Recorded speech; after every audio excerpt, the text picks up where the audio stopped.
உறவுகளுக்கு வணக்கம். இதற்கு முன்பு நம்ம அரசியல் மாண்பு அப்படின்ட்டு நம்ம பேசும்பொழுது தாவேக்காவை சேர்ந்த பலருக்கு அரசியல் மாண்பு அப்படின்னா என்னன்னே தெரியாததுனால பல அடுக்கடுக்கான அவதூறுகளை நாம் தமிழ் கட்சியின் மீது அடுக்கி வீசிட்டு இருந்தாங்க. அது மக்களிடையே பெரிய அவதூறாகவும் அது கடந்து போய் நாம் தமிழ் கட்சியின் மீது நாம் தமிழ் கட்சியை தெரியாத நாம் தமிழ் கட்சியின் கொள்கைகளை உள்வாங்காத மக்களிடத்துல அது தவறுதலாவே போய் சென்று சேர்ந்தது நம்ம உறுதியா நம்ம சொல்லலாம். என்ன அப்படின்னா, அரசியல் மாண்பு அப்படின்னா என்னன்னு புரிய வைக்கிறதுக்கு இன்னைக்கு தாவேகா தோழர்களுடைய தலைவர், அதாவது இன்றைய தமிழக முதல்வர் விஜய் அவர்கள் அவர் நேற்றைய தினம் மே 10ஆம் தேதி முதல்வரா பதவி ஏற்றாரு. இன்னைக்கு மே 11. அவர் தமிழகத்தில் இருக்கின்ற எதிர்கட்சி தலைவர்கள், அனைத்து கட்சிகளின் முக்கிய கட்சிகளின் தலைவர்களை நேரில் சென்று அவர்களை கைகள் குலுக்கி கட்டி அரவணைத்து கௌரவம் செய்து பொன்னாடை போர்த்தி ஒரு ஒரு அரசியல் மாண்பு அப்படின்னா என்ன அப்படின்னு அவரை வச்சே அவங்களுடைய தோழர்களுக்கு நம்ம புரிய வைக்கலான்ற அந்த நிலையை ஏற்படுத்தி கொடுத்திருக்காரு. அதற்காக அவருக்கு நம்ம நன்றி சொல்லிதான் ஆகணும். நானும் கூட இது ஒரு சிறிதளவும் நான் எதிர்பார்க்காத ஒன்று. இந்த கூட்டத்திற்கு அது மட்டும் இல்லாம முதல்வராக இருக்கக்கூடிய விஜய் அவர்களுக்கும் இப்படி ஒரு அரசியல் மாண்பு இருக்குமா அப்படின்றது எனக்குமே சந்தேகமா இருந்ததுதான். ஆனா விஜய் அவர்கள் அதை செஞ்சிருக்கிறாரு. அதற்கான பாராட்டுகள். என்ன அப்படின்னா, மக்களிடையே தாவேகா என்ன கொண்டு போய் சேர்த்தது, என்ன அவதூறு அப்படின்னு பாத்தீங்கன்னா, கடந்த 2021 மே 13ஆம் தேதி சீமான் அவர்களுடைய தந்தை செந்தமிழன் அவர்கள் சிவகங்கை மாவட்டம் இளையாங்குடியில உடல்நல குறைவினால மரணம் அடைஞ்சாரு.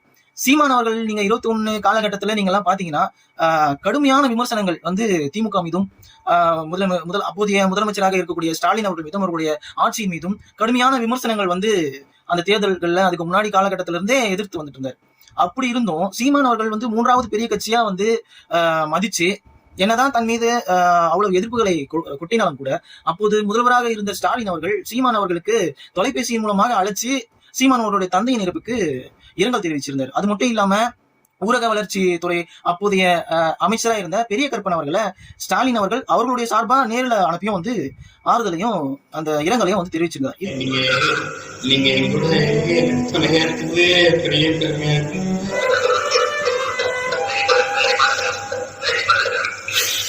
சரி சரி, ரொம்ப நன்றி, ரொம்ப நன்றி.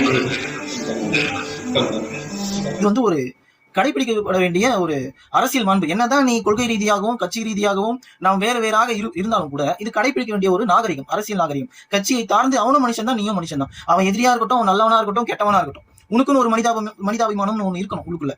அப்படின்னும் போது இது ஒரு அரசியல் நாகரிகம். அதற்காக இப்ப பாத்தீங்கன்னா கடந்த 2025 ஜூலை மாதம் 19ஆம் தேதி மு.க. ஸ்டாலின் அவர்களுடைய அண்ணன், அதாவது கருணாநிதி அவர்களுடைய மூத்த மகன் முத்து அவர்கள் இறந்தப்ப சீமான் அவர்கள் நேரில் சென்று இரங்கலை தெரிவிக்க முடியல. சீமான் அவர்கள் புறப்பட்டு அவர் நேரில் பாக்குறதுக்கு முன்னாடியே இறுதிச் சடங்கெல்லாம் முடிஞ்சிருச்சு. அதற்காக சீமான் அவர்கள் கடந்த 2025 ஜூலை 20, அதாவது மு.க. அவர்கள் இருந்த மறுநாள் அப்ப நேர்ல போயிட்டு, சரி நம்மளால நேர்ல தான் போயிட்டு நம்ம அஞ்சலி செலுத்த முடியல, அதனால அவர்களுடைய தம்பியா இருக்கக்கூடிய ஸ்டாலின், அதாவது மு.க. முத்து அவர்களுடைய தம்பியா இருக்கக்கூடிய அப்போதைய முதல்வர் மு.க. ஸ்டாலின் அவர்களை நேரில் சென்று சந்திச்சு ஆறுதல் கூறிட்டு இரங்கல் தெரிவிச்சுட்டு வந்தார். அந்த ஒரு புகைப்படம், அந்த சந்திப்புக்கு பின்பதாக சீமான் அவர்கள் ஊடகங்களையும் சந்திச்சு இதற்காக தான் நான் பார்த்தேன், இங்க ஆறுதல் நிமித்தமாக இரங்கல் தெரிவிக்க நாங்க வந்தோம் அப்படின்னு சொல்லி பேசியிருந்தாங்க. அதற்கான புகைப்படங்களும் அப்போதே வெளியே வந்துருச்சு.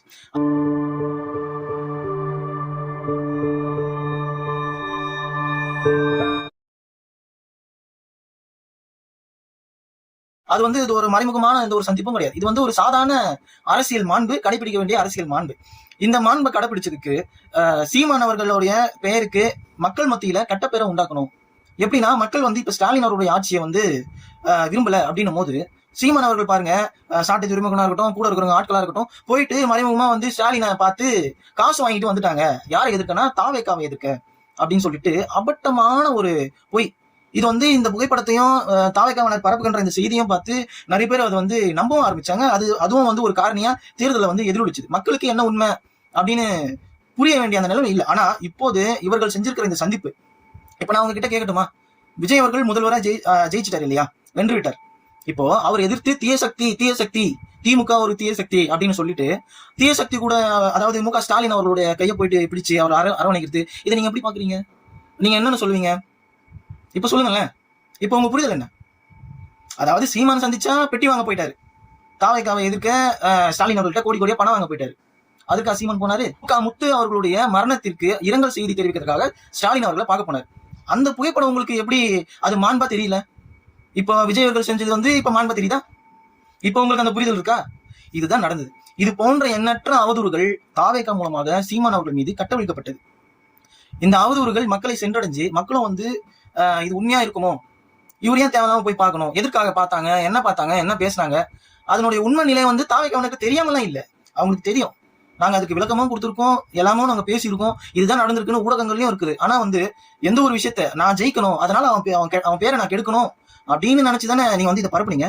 தாவேகாவினரை வந்து அது பெரும்பாலும் ஆதரிக்கவும் செஞ்சீங்கல்ல, அதுதான் உண்மைன்னு மக்கள் கிட்ட போய் கொண்டு போய் செஞ்சீங்களா? பாத்தீங்களா, இவங்க போய் பாத்துருக்காங்க, இவங்க பெட்டி வாங்கியிருக்காங்க, இதனாலதான் போய் சீமான் வந்து ஸ்டாலினை பாத்துருக்காரு அப்படின்னு. நீ ஒரு பொய்ய பரப்பி ஒருத்தன் பேரை நீ பொய்யா நீ கெட்ட பேரை உண்டாக்கி ஒருத்தனை வீழ்த்தணும் அப்படின்னு நீ நினைக்கிறனா உன்னுடைய அரசியல் வந்து நல்ல அரசியலா? உங்க வெற்றி வந்து நியாயமானதா? அப்போது சீமானை குறை சொல்லிய வாய்கள் இப்ப என்ன சொல்லும்? ஒருத்தரா போய் பார்த்துட்டு வந்தாரு இல்லையா முதல்வர் விஜய் அவர்கள், அவர் போய் பார்த்தது இப்ப எப்படி உங்க கண்களுக்கு மாண்பா தெரியுதோ, சீமான் அவர்கள் சென்றதும் அதே அரசியல் மாண்பிற்காக தான், அதே அரசியல் நாகரிகத்துக்கானது தான். இதை வந்து விஜய் அவர்கள் போயிட்டு பார்த்தது வந்து தவறு, பெட்டி வாங்கிட்டு நான் சொல்ல மாட்டேன். ஏன்னா எனக்கு தெரியும் அரசியல் நாகரிகம்னா என்ன, அரசியல் மாண்புனா என்ன, தனி மனித உறவுனா என்ன, கட்சி ரீதியான கொள்கை ரீதியான வேறுபாடுகள் எதிர்வினைகள் என்ன அப்படின்னு எனக்கு தெரியும். இப்போ நான் நாம் தமிழில் இருக்கேன், என்னோட நண்பன் வந்து தாவேக்கால இருக்கான்னு வைங்களேன், கட்சி ரீதியா கொள்கை ரீதியா கருத்து முரண்பாடுகள் வேற வேற, அவனை எதிர்த்து தான் நான் பேசுவேன், அவனை எதிர்த்து தான் நான் பிரச்சாரம் பண்ணுவேன், அது உண்மை. அவன் இருக்கிற இடம் வந்து சரியில்லாம ஒரு என்ன சொல்றது சீர்கெட்ட ஒரு இடமா இருக்கு, அது வந்து அவனுக்கு புரியல அப்படின்னா நான் அவனை எதிர்த்து நான் சண்டை போடுவேன். அவன் நிக்கிறானா நான் அவனை எதிர்த்து நான் தேர்தலில் நிற்பேன், அவன் சரியில்லைன்னு சொல்லுவான், அது உண்மை. ஆனா அதை தாண்டி அவன் இருக்கிற அந்த கூட்டத்தை தாண்டி அவனை நான் பார்த்தேன்னா அவன் என்னுடைய நண்பன். அப்ப அவன் என் எதிரி கிடையாது, அவன் என்னை போல ஒரு சராசரி ஒரு நண்பன். அந்த மாதிரி ஒரு மாண்பு உங்களுக்கு இருந்ததுன்னா ரொம்ப மகிழ்ச்சி. அது இல்லைன்னா உங்களுக்குள்ள அதை நீங்க வளர்த்துக்கங்க. எந்த ஒரு கட்சிக்காகவும் எந்த ஒரு ஆட்களுக்காகவும் நீங்க வந்து ஒருத்தருக்கு ஒருத்தர் நீங்க வந்து தாக்கிக்காதீங்க, ஒருத்தருக்கு ஒருத்தர் வந்து நீங்க வெறுத்துக்காதீங்க. இது வந்து ஒரு வரவேற்க வேண்டிய ஒரு அரசியல் மாண்பு, ஒரு அரசியல் நாகரிகம். நீங்க வந்து எதிர் கட்சியா இருங்க. இப்ப தாவேக்காலையும் நாத்தாக்காவிலும் இருக்கிறீங்கன்னா எதிர் கட்சியா இருங்க. உங்க பக்கம் இருக்கிற வாதங்களையும் உங்க பக்கம் இருக்கிற நேர்மையை நீங்க சொல்லுங்க, உங்க திட்டங்களை நீங்க சொல்லுங்க, உங்க கொள்கையை நீங்க பரிமாறிக்கங்க. நீங்க அதுல தவறுகள் இருந்தா அதன்படி நீங்க பாத்துங்க. மத்தபடி விஜய் அவர்கள் வந்து நாளைக்கு உங்களுக்கு சோறு போட போறது இல்ல, நாளைக்கு அவர் வந்து உங்களுக்கு நாளைக்கு எதனா ரோட்ல நீங்க அடிப்பட்டோடனே அவங்க பனிமூர்ல இருந்து அவரும் வரப்படுறது இல்ல, சீமான் அவர்களும் அந்த நேரத்துல இருந்து ஓடியா அவங்க உங்களுக்கு ஒரு பிரச்சனை இருக்கு. அந்த இடத்துல உன் தெருவில் இருக்கிற உன்னுடைய நண்பன் தான், உன் கூட படிச்சவன இருந்தவன் தான், அவன் தான் வந்து உன்னை தூக்கணும் நாளைக்கு அடிபட்டு இருந்தா கூட. அந்த ஒரு மாண்பும் அந்த ஒரு புரிதலும் நீங்க வந்து மனசுல வச்சுக்கிட்டு நீங்க பயணிச்சீங்க அப்படின்னா அது ரொம்ப நல்லதா இருக்கும். ஏன்னா கடைசியா ஒரு 2 நாட்களுக்கு முன்னாடி என்ன ஆச்சுன்னா, போன முறை ஒரு காணொலி நான் போட்டிருந்தேன். அதை பார்த்துட்டு என்னோட நண்பன் வந்து கல்லூரியில பார்க்கும்போது எனக்கு நீ வேற கமலேஷா தெரிஞ்சடா, இப்ப உன்னை எனக்கு வந்து பிடிக்கல, ஏன்டா பிடிக்கல அப்படின்னு கேட்டேன். எனக்கு விஜய் ரொம்ப பிடிக்கும், அவரை வந்து நீ இப்படி பேசுறது அப்படி காணொலி வெளியிடுறது வந்து எனக்கு பிடிக்கலடா அப்படின்றான். அப்போ நான் அவனுக்கு சொல்லி புரிய வச்சேன்.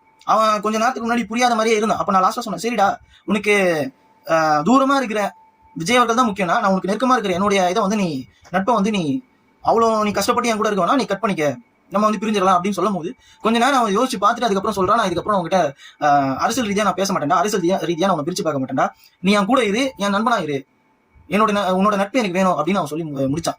அந்த விஷயம் வந்து எனக்கு பிடிச்சிருது. இது ஏன் சொல்றேன் அப்படின்னா, உங்களுக்குள்ளேயும் வந்து நீங்க ஒரு அரசியல் புரிதல் இருப்பீங்க, ஆனா எதிரில் இருக்கிறவர்களுக்கு வந்து அந்த புரிதல் இல்லாம இருக்கலாம். அந்த புரிதலை அவங்களுக்கும் நீங்க வர வைக்க பாருங்க. நல்ல அரசியலையும் நல்ல கருத்துக்களையும் நம்ம விதைப்போம். நன்றி.